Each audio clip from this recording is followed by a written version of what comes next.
What's up, guys, and welcome back to the Tim Sports Talk. And today we got another recap video for the Washington football team, and we have the New Orleans Saints taking down Washington 33-22, and it was very much a disheartening loss for Washington. But before we get into anything of that, credit to the Saints. All right, their defense played well. They stuffed our run up pretty good. They did a great game plan to shut down Terry. Marshon Lattimore was completely able to shut down Terry as far as underneath routes, and they put Marcus Williams over top of him pretty much the entire game. So Terry was getting bracketed, which was the right thing to do, and Lattimore played great. He was asked to just basically cover everything underneath, so he was able to allow Terry to get upfield, pretty much just shield him, guard him. That pass interference in the end zone was a bad call against Terry. Terry kind of sold it, but it was definitely a bad call. Could have easily, it should have been incomplete. We had 3rd and goal instead of we got 1st and goal. We got that touchdown. Overall, though, the Saints just played really well. Jameis had 4 touchdowns today. Deontay Harris, great post route, just blew by Landon Collins. You just had a great day for the Saints overall. Kamara had over 130 yards or 122 yards on the day total line of scrimmage yards. He had an awesome day. Marquez Callaway got that touchdown before half.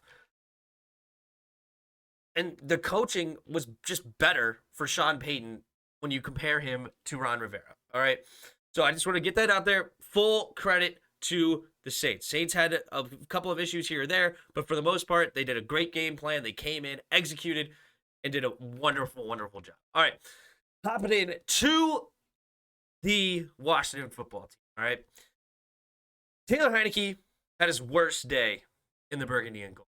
Just the worst day. All right. He had 2 interceptions. And I know last recap video, I talked about that he threw 3 interceptions last week against Atlanta, even though none of them were caught. They were all dropped. This week, he gave them opportunities, and they did not drop the 2 interceptions. Just one horribly underthrown ball to Paulson Adebo. If you were going to throw that ball to Curtis, that's going to be high and outside into the end zone, only where Curtis can catch it out of bounds if he can't. But no, he threw it way too short, way inside, and it was an easy interception for Paulson Adebo. Then the other one, again, he was pushing it downfield. Again, he threw it into double coverage because it was good coverage, really. There was really nowhere to go to, but he tried to force it in there, and he tried to get to Carter. Again, underthrown, easy interception. Heinicke, and he missed a bunch of dudes, man. There was the one play to Humphreys on the out route, overthrows. He threw Terry out of bounds. Just completely, horribly overthrew, what's his name? DeAndre Carter over the middle of the field early in the game. It was just not his best performance. The best thing about him is that he had good mobility and bought time in the pocket, ran a few times, just what Taylor Heinicke normally does every game, and that was looking good for him. But as far as the ability to throw the football, stand in the pocket, and be an accurate thrower of the football, not accurate at all. There was one that Terry beat Marshon Lattimore on a crossing route, and he threw it high and behind Terry, allowing Marshon Lattimore to get back in the play and knock it away. Great play by Lattimore, but still, if he leads that, Terry has a step on him. He runs a 4.35 40-yard dash. He's faster than Marshon Lattimore. Lead him, and he will go under it and catch it and run off to the races, right?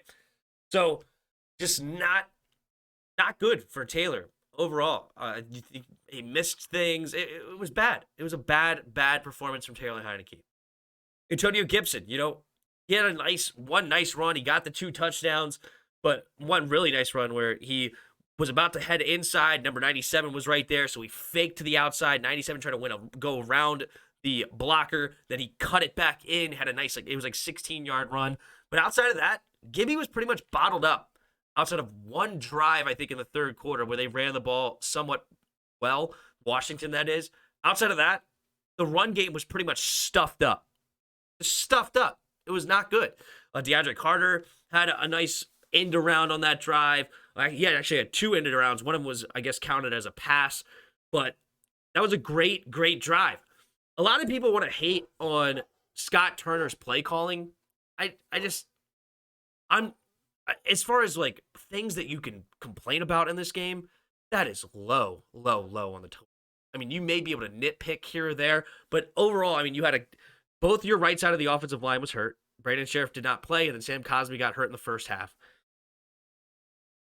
You did not get anything in your run game. You tried to run the football. You ran the ball 33 times. 33 times. 41 passes in a game you're losing by 11. That's a lot of running of the football. A lot. I mean, the Saints won, and they passed 30 and ran 23. Right? That's a lot. And I think we actually won the time of possession battle in this game. If we look at the team stats, yeah, Washington crushed the time of possession. 36 to 23 and a half. We had some long, sustained drives on offense. And we were moving the ball quite well. I don't really have much problems with moving the ball. I mean, 26 first downs compared to their 18. 5 for 16 on third down. You'd like to see that be better. But one play in particular, like I think about where he called a play one-on-one with Marshawn Lattimore. Again, it was never really one-on-one with Marshawn Lattimore. Lattimore was always had a safety over the top. As I said, he basically just had to cover the underneath routes. But you asked Terry to beat him on a slant, and Terry didn't. Again, it was not the best thrown ball, but hey, Marshawn Lattimore got in there and knocked it away. But people are like, oh, why didn't you run the ball on 3rd and 2? He called a play to a top 10 wide receiver where he saw one-on-one. Terry's got to get open. Not that Terry had a bad day, but that's a call that you want to see him make. We've been complaining about it all year long. All I hear from Skins fans is Terry's got to get the ball more. Terry's got to get the ball more. Terry's got to get the ball more. Hey, here's a chance on 3rd and 2, beat him on a slant. And he didn't do it. And we didn't get it. So there's times that, okay, maybe we could run or blah, blah, blah, this, that, whatever. Like we went for it on 4th and 10. That was silly. We had a 53-yard field goal attempt. I was in a huge argument on Facebook, on one of the Facebook groups, of a dude defending Dustin Hopkins. Dude, we are scared to send him out for a 53-yard field goal? On 4th and 10? If it's 4th and 1, all right. I mean, you have an argument. Fine. Like, you could go for it on 4th and 1. But 4th and 10, we can't send our kicker out for a 53-yard field goal attempt? I mean, you take that away.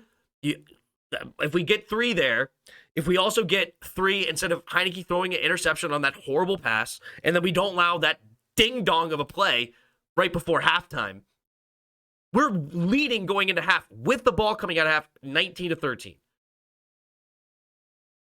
I mean, those are simple things to fix. You can play the what-if game. Oh, what if this, that, blah, blah, blah. Like, don't throw the ball horribly underthrown. That's easy fix. Kick the field goal on 4th and 10 on a 53-yard attempt. Easy fix. And don't let them get a freaking 50-yard bomb right before half. Easy fixes. It's not like, oh, don't fumble the ball. Okay, easier said than done, right? Because sometimes they strip it and blah, blah, blah. Or don't let them run the football. Okay, well, sometimes they get paid to run the football. No, these are obvious things that you should just fix. And we lead this game going into half. Instead, we're down 20 to 13 because we didn't take the field goals and we didn't get the freaking stop before half.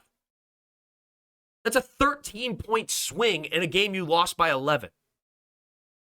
Completely changes the game. The defense. I just can't believe it. They did better on 3rd down, 4 for 11, which is not terrible, but 2 touchdowns came on 3rd down, including a 3rd and 7 bomb. That was the Deontay Harris, the first touchdown. And then a one where Will Jackson, instead of fighting through the pick, just tries to go around because that's a pick play. That's a penalty. Will Jack, because it was a 3-receiver set, he was guarding Callaway in the slot. For some reason, Will Jack was in the slot a lot today, but he was covering Will Jack in the slot, or Will Jack was covering Marcus Callaway in the slot. And Callaway ran a wheel. The middle receiver went right at Will Jackson. That's a pick play. Run through that. That's an illegal penalty. Instead, he avoids it completely and goes upfield, and it's wide open touchdown for Callaway. Wide open. Not even close. I mean, the defense has so many problems. An unbelievable amount of problems. And like one of these failed third downs was a 3rd and 14 where they allowed them to get 12 yards and then they got the 4th and 2.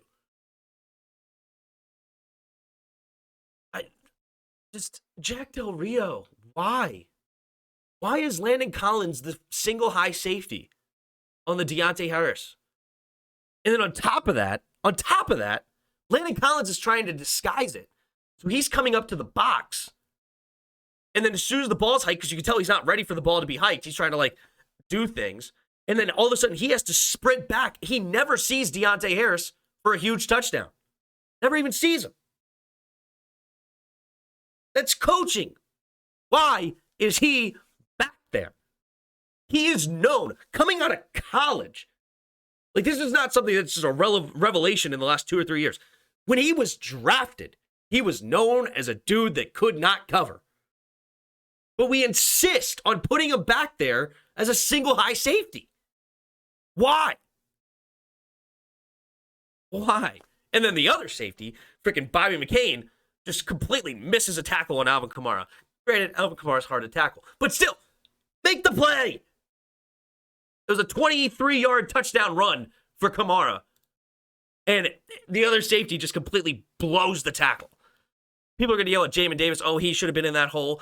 I don't know what the defensive call was. He was in a hole, the backside hole. So in case of Alvin Kamara, would, like, basically what you're saying is, oh, he should have been in that hole. All right, well, that would have just left a wide open cutback lane for Alvin Kamara, and Alvin Kamara would have been off to the races on that one. And if he made Bobby McCain miss another tackle, it's a touchdown either way you slice it.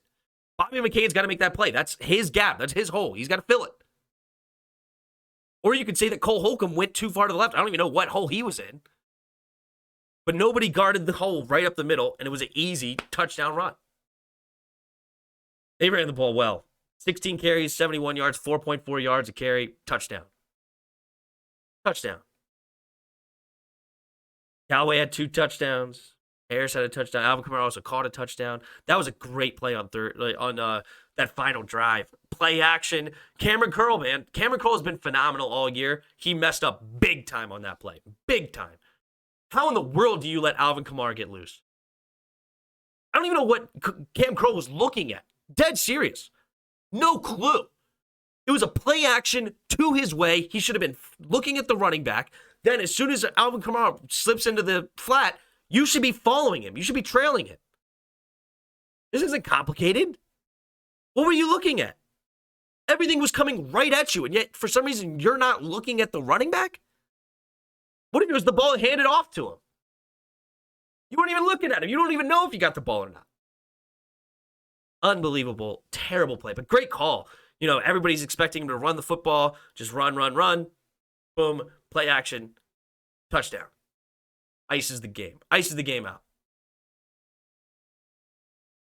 Defensive line played better today. You could see that. 9 QB hits on 30 dropbacks. 32 dropbacks, I think, actually. Let's see. You had 4 pass deflections. That's secondary, but only 2 tackles for loss. But they got some pressures, man. They got in there, including Chase Young's first sack of the year. Chase Young, sack fumble, coming in there, punching it out. Awesome. Jonathan Allen coming up the gut and getting pressure up the middle, forcing a turnover from Jameis Winston. That was the only key to victory that Washington followed out of my keys to victory. And I was like, get a flipping turnover. We haven't had a turnover in 3 weeks. 4 weeks, technically. We hadn't had a turnover. Literally 3 games in a row, no turnovers. Get a turnover this game. We got 2 of them quickly. Both of them, I think, came in this first quarter, actually. Awesome. Offense couldn't score points. I've been harping on this defense for a while. Deservingly so. But a lot of this was on the offense today. They gave them good field position quite often. Granted, that punter, I almost forgot about to mention the punter for Saints. Oh, my goodness. He had 3 punts pinned back inside the 5. So that was a good field position for Washington.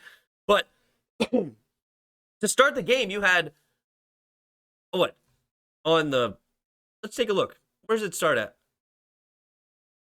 Starting on the New Orleans 31 the first possession, starting on our own 23 the next possession. The next possession after that, we're starting on New Orleans 44. We did score a touchdown on that one, which was good. Interception, we started on our own 25. Downs, we started on New Orleans 47. So that's 3 drives in the first half starting inside Saints territory. And then this one's a punt. We started at our own 1. So 3 out of 6 or 7 drives. 2, 3, 4, 5. 3 out of 6 drives we started inside Saints territory. And we come away with 13 points. 13 points. And one of those that we started at our own 23, we got into the red zone. And it's bad. Or how about the one we started on 25? We got in the red zone again. Interception. That terrible one that I talked about. Just not good enough for Washington's offense. As I said, Heinicke had his worst day yet. Worst day yet. And it sucks too because if you take away the touchdown before half and you take away the touchdown to Deontay Harris that came on 3rd and 7. Take away those two. The defense actually played well. The defense played well. They played a whole lot better than they have been. And I think I would even go as far to say they played well if you take away those 2 plays. Take away those 2 touchdowns, and they only have 7 points in the first half. And on that second touchdown, they missed the PAT, so they would probably only have 6. So the defense played well other than those 2 plays, but the offense just played horribly. And it starts with Taylor Heinicke. It really does. Take a look here at further on the team stats. Penalties-wise, we only had 5 penalties, 37 yards, 6 penalties, 45 yards for them. Both of us had 2 turnovers. Time of possession, we killed it. Because we just let them score too fast. They scored too fast. 5 for 16 on 3rd down. 4 for 11 is better. As I said, we basically, every facet of the game we won, except the scoreboard. And that sucks. Because that's the only one that matters. The only one that matters is 33-22. And we pretty much won everything else. More first downs, better on 3rd down, both sides. Same amount of turnovers, less penalties, more time of possession. We won this game other than 2 horrible plays on defensive side of the ball. And bad coaching, too. The coaching, defensive coaching and coaching in general. Somebody was in my comments complaining about that we didn't go for it on that drive with 2 minutes left.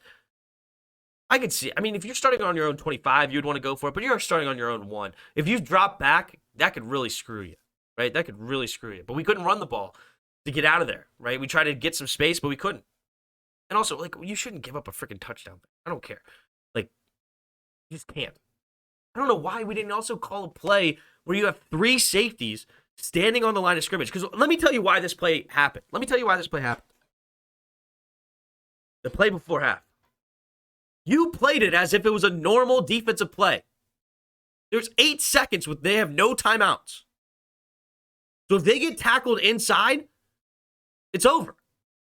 Right? So all you needed to do was protect the sidelines. Basically, you could have 2 down linemen. Who cares? Have 2 down linemen just to try to get pressure.